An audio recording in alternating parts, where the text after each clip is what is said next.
La planète rouge fait l'objet de la fascination des scientifiques depuis un certain temps déjà. Au cours des dernières années, des dizaines d'engins spatiaux sans équipage, dont des orbiteurs et des rovers, ont été envoyés vers Mars par l'Union soviétique, les États-Unis, l'Europe, l'Inde, les Émirats arabes unis et la Chine, afin d'en étudier la surface, le climat et la géologie de la planète rouge. Ces missions ont révélé de nombreux secrets étranges et passionnants sur Mars et ont révolutionné les domaines de l'astronomie et de la science planétaire. Voici les choses les plus folles que la NASA a découvertes sur Mars jusqu'à présent.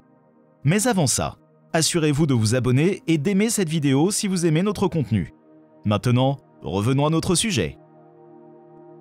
Numéro 1. Monolithe. Mars a deux lunes, Phobos et Deimos. Le monolithe est en fait un énorme rocher à la surface de la Lune. Il s'agit d'un bloc rocheux mesurant près de 85 mètres de diamètre et 90 mètres de hauteur. Un monolithe est souvent décrit comme une caractéristique géologique constituée d'un seul morceau massif de roche. Ces monolithes existent aussi naturellement sur Terre, mais les scientifiques de la NASA ne s'attendaient pas à en trouver sur la Lune de Mars. C'est pourquoi certains experts pensent qu'il pourrait s'agir de JAXA, un impacteur. Ce monolithe est un bloc lumineux situé près du cratère Stickney. Il a été décrit comme un bloc de taille d'un immeuble qui projette une ombre distincte. Il est apparu pour la première fois sur les images capturées par Mars Global Surveyor en 1998. Ce monolithe n'a rien à voir avec un autre monolithe rectangulaire qui a été découvert sur la surface de Mars. Celui-ci est situé près du bas d'une falaise, d'où il est probablement tombé selon les scientifiques. La sonde Mars Reconnaissance Orbiter a pris ces photos à environ 300 km de distance. Il est donc difficile de donner des précisions sur les caractéristiques physiques. Numéro 2. Super-éruption. Jusqu'à présent, Mars ne semble pas être un endroit très hospitalier. On a récemment découvert qu'il y a environ 4 milliards d'années, une région de la planète poussiéreuse appelée Terre d'Arabie a été secouée par des milliers de super-éruptions volcaniques puissantes et explosives. Ces explosions ont rempli l'atmosphère de quantités massives de poussière et de gaz toxiques. Les experts pensent que chaque éruption a pu modifier le climat martien pendant des décennies. Ces éruptions se sont produites sur des périodes de 500 millions d'années. Ce qui signifie que, dans les premiers temps, Mars ressemblait beaucoup à la Terre. Le gaz libéré a probablement rendu l'atmosphère plus épais ou même bloqué le Soleil, abaissant ainsi drastiquement la température atmosphérique. Grâce aux données du spectromètre imageur compact de reconnaissance pour Mars, les scientifiques ont pu dévoiler le passé désastreux de la planète rouge. Numéro 3. Nuages de perles. Mars ne manque pas de vent et de poussière, mais contrairement à la Terre, il ne possède pas un pouvoir remarquable. Jusqu'à ce que vous voyiez les images des nuages martiens prises par le rover Curiosity de la NASA. Les scientifiques ont remarqué que ces nuages ont commencé à se former sur Mars plus tôt qu'ils ne l'avaient prévu. En 2022, ils se sont donc mis à attendre pour que Curiosity prenne des photos de ces magnifiques formations éthérées. Certains de ces nuages ont pris des caractéristiques assez colorées. Les chercheurs ont découvert que les premiers nuages sont apparus à des altitudes plus élevées, mais contrairement aux nuages terrestres, ces variantes martiennes étaient très probablement composées de glace sèche et de dioxyde de carbone gelé, mais cette idée est encore à l'étude. La NASA a indiqué dans un communiqué que les nuages se forment juste après le coucher du soleil. Les cristaux de glace captent la lumière déclinante et semblent briller dans le ciel qui s'assombrit. Le rover a également pris un panorama d'un nuage irisé de nacre dans toute sa splendeur. Ce panorama a été pris par la caméra MAST sous la forme d'une série de 23 images. Numéro 4. Activité sismique. Croyez-le ou non, la sonde InSight de la NASA a détecté le plus grand tremblement de terre jamais observé sur une autre planète que la Terre. Il s'agissait d'un tremblement de terre martien d'une magnitude de 5. Il a secoué le terrain poussiéreux de la planète rouge le 4 mai 2022. Bruce Bennett a déclaré qu'ils attendaient le grand événement depuis le jour où ils ont posé leur sismomètre sur Mars en décembre 2018. Ce tremblement de terre va certainement fournir une perspective et une vue unique de la planète.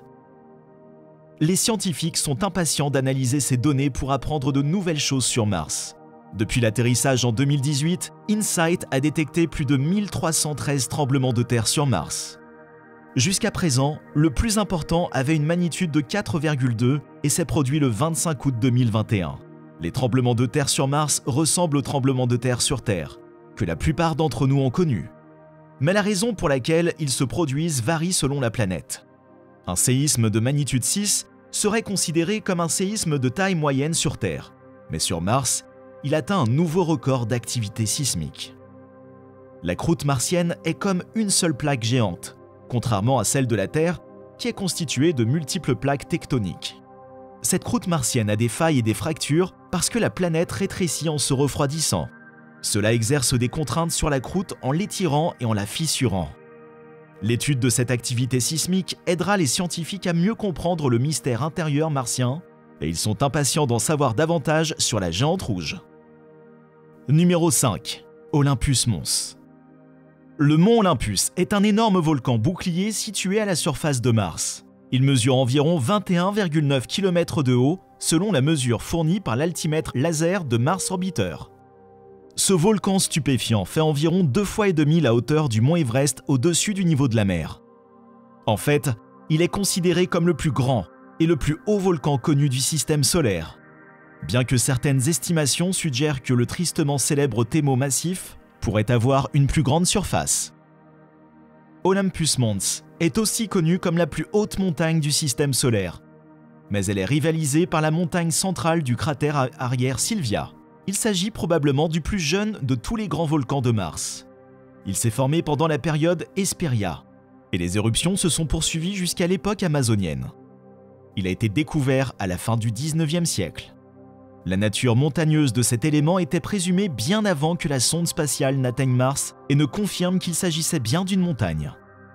Le volcan est situé dans l'hémisphère ouest de Mars, juste à côté du bord nord-ouest de Bulbe de Taris. Numéro 6. Porte extraterrestre. Internet est devenu fou lorsqu'une photo du rover Curiosity de la NASA est apparue en ligne. Les gens ont immédiatement repéré une porte extraterrestre rectangulaire et droite dans le paysage martien. Mais les experts sont persuadés qu'il ne s'agit que d'une caractéristique naturelle de la planète. Curiosity a pris la photo avec son appareil photo déréglé plus tôt cette année, et elle a ensuite été publiée par la NASA. Les conspirationnistes ont rapidement émis l'hypothèse qu'il pourrait s'agir d'une porte vers une autre dimension ou un chemin qui pourrait nous mener à la société martienne perdue, mais les experts ne sont pas d'accord avec cette hypothèse. Les images ressemblent à une porte, mais la caractéristique géologique n'est qu'une simple fracture causée par une tension sur la roche, qui a peut-être été provoquée par un tremblement de terre sur Mars. Le géologue britannique Neil Hodgson, qui étudie la géologie de Mars, a qualifié cette image de très intéressante, mais il pense qu'il s'agit d'un produit de l'érosion naturelle et qu'elle mesure à peine 1 mètre de haut. Les gens ont eu toutes sortes de théories à son sujet, de la tombe de Jésus à la crèche de E.T. Mais en réalité, c'est une ouverture peu profonde de la roche qui a été très certainement créée par des forces naturelles. Numéro 7. Un visage sur Mars. Une photographie de la région de Cydonia sur Mars, prise le 25 juillet 1976, a récemment suscité un débat en ligne. L'image du fameux visage de Mars a été capturée par le vaisseau spatial Viking 1 alors qu'il s'approchait de la planète rouge à l'époque. L'image montre un visage humanoïde géant sculpté ou peut-être construit à la surface de Mars. À l'époque, les scientifiques de la NASA pensaient que c'était juste une illusion produite par des ombres et que c'était un cas classique de pareidolie. Leur légende de l'image disait « L'énorme formation rocheuse au centre qui ressemble à une tête humaine est formée par des ombres donnant l'illusion des yeux, du nez et de la bouche. Mais cela n'a pas empêché les amateurs d'extraterrestres de supposer que c'était une preuve de vie sur Mars. » Ce n'est qu'en avril 1998 que le Mars Global Surveyor de la NASA a survolé Cydonia et pris d'autres photos qui ont révélé que la NASA avait raison depuis le début. Cette formation est une croix de Mesa de 1,5 km et les traits du visage n'étaient que des ombres produites par sa forme étrange. D'autres photos ont été prises lorsque le Mars Global Surveyor y est retourné en avril 2001 et par le Mars Reconnaissance Orbiter qui a obtenu une image haute résolution en 2007. Toutes ces photos ont renforcé la théorie selon laquelle il s'agit simplement d'une caractéristique naturelle. Numéro 8. Eau courante. Mars est un lieu froid et sec, mais cela ne signifie pas qu'il n'y avait pas d'eau sur cette planète dans les temps anciens. Des recherches menées ces dernières années ont suggéré que Mars avait autrefois une atmosphère plus épaisse et plus dense, capable d'emprisonner des quantités de chaleur bien plus importantes et de faciliter ainsi l'écoulement d'eau liquide à la surface. Il y a des signes clairs d'une activité hydraulique passée qui se tracent sur la surface martienne. Un système de vallées dans les hautes terres du sud de Mars, situé à l'est d'un énorme célèbre cratère appelé Huygens, et au nord d'Ls. Le plus grand bassin d'impact de la planète est l'une des régions où des preuves d'écoulement d'eau ont été observées. La topographie de la région suggère que l'eau s'est écoulée en descendant du nord vers le sud, creusant des vallées de 2 km de diamètre et de 200 mètres de profondeur. Ces vallées sont encore présentes aujourd'hui, mais elles ont subi une forte érosion. L'érosion est observable sous forme d'une vallée brisée, lissée, fragmentée et coupée. Le système de vallées semble se diviser en formant un motif semblable aux branches d'un arbre partant d'un tronc central. Cette morphologie dendritique est également observée dans les systèmes de drainage sur Terre. Sur la surface de Mars, ces canaux ramifiés ont très probablement été formés par le débris d'une rivière autrefois en furie, combiné de fortes précipitations. On pense qu'il a traversé le terrain existant de Mars en forgeant de nouvelles voies et en sculptant de nouveaux paysages. Une nouvelle étude révèle que l'échantillon de roches recueillis sur Mars contient le même type de signaux de carbone que ceux qui sont liés aux organismes vivants sur Terre. Les scientifiques pensent que la présence de carbone pourrait suggérer que Mars a autrefois accueilli de la vie biologique. Mais ils pensent également que cette découverte pourrait être liée à certains processus non biologiques. L'étude est basée sur des échantillons de roches collectés par l'explorateur Curiosity de la NASA, qui a atterri sur la planète rouge en 2012. Il a exploré les zones autour du cratère Gale. Le rover a collecté des matériaux rocheux sur la surface de Mars à l'aide de ses bras robotiques. Les échantillons obtenus ont été soumis à une forte chaleur à l'intérieur d'un laboratoire de chimie à bord de Curiosity, ce qui a entraîné le dégagement de gaz et de matériaux rocheux. L'un des instruments de Curiosity a ensuite pu mesurer les isotopes de carbone libérés par le processus de chauffage. Le carbone est un élément vital présent dans toutes les formes de vie sur Terre. La mesure de ces deux isotopes naturels pourrait aider les scientifiques à en savoir plus sur les activités liées au carbone dans le passé de Mars. Les échantillons étudiés contenaient une grande quantité de carbone 12, utilisé par les êtres vivants sur Terre pour produire de l'énergie à partir des aliments et du soleil. Les experts pensent que d'anciennes bactéries sur Mars ont pu libérer du méthane qui a été converti en molécules plus grandes et plus complexes par la lumière ultraviolette. Ces molécules seraient restées dans les échantillons obtenus par le rover Curiosity. Numéro 10. Un ballon lisse. Il y a quelques années, le rover Curiosity a trouvé un étrange objet en forme de bol parmi les rochers Hirsute, sur l'une des photos qu'il a prises. L'image a été prise lors de la mission du rover sur Mars. Cette remarquable roche sphérique n'est pas un résidu de match de baseball martien, comme nous aimerions le croire, et n'a rien à voir avec les extraterrestres. Cette roche arrondie et lisse a attiré l'attention des géologues et planétologues du monde entier, car elle suggère la présence d'eau dans le passé de Mars. Selon les scientifiques du MSL et le laboratoire de propulsion à réaction de la NASA à Pasadena, la roche en forme de boule n'est pas aussi grosse qu'elle en a l'air. Elle fait environ 1 cm de large. Ils pensent qu'il s'agit très probablement d'une concrétion. D'autres exemples de concrétion ont été découverts sur Mars, comme les minuscules concrétions d'hématites observées par le rover Opportunity il y a quelque temps.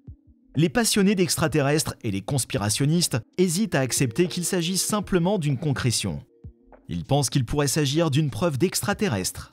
Les scientifiques ont expliqué que la sphère s'est très probablement formée lorsque des minéraux ont précipité dans une roche sédimentaire et ont formé des concrétions typiques de forme ovale ou sphérique.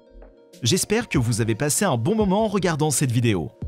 N'hésitez pas à nous faire part de vos impressions dans les commentaires. Quant à moi, je vous retrouverai dans la prochaine vidéo. En attendant, portez-vous bien.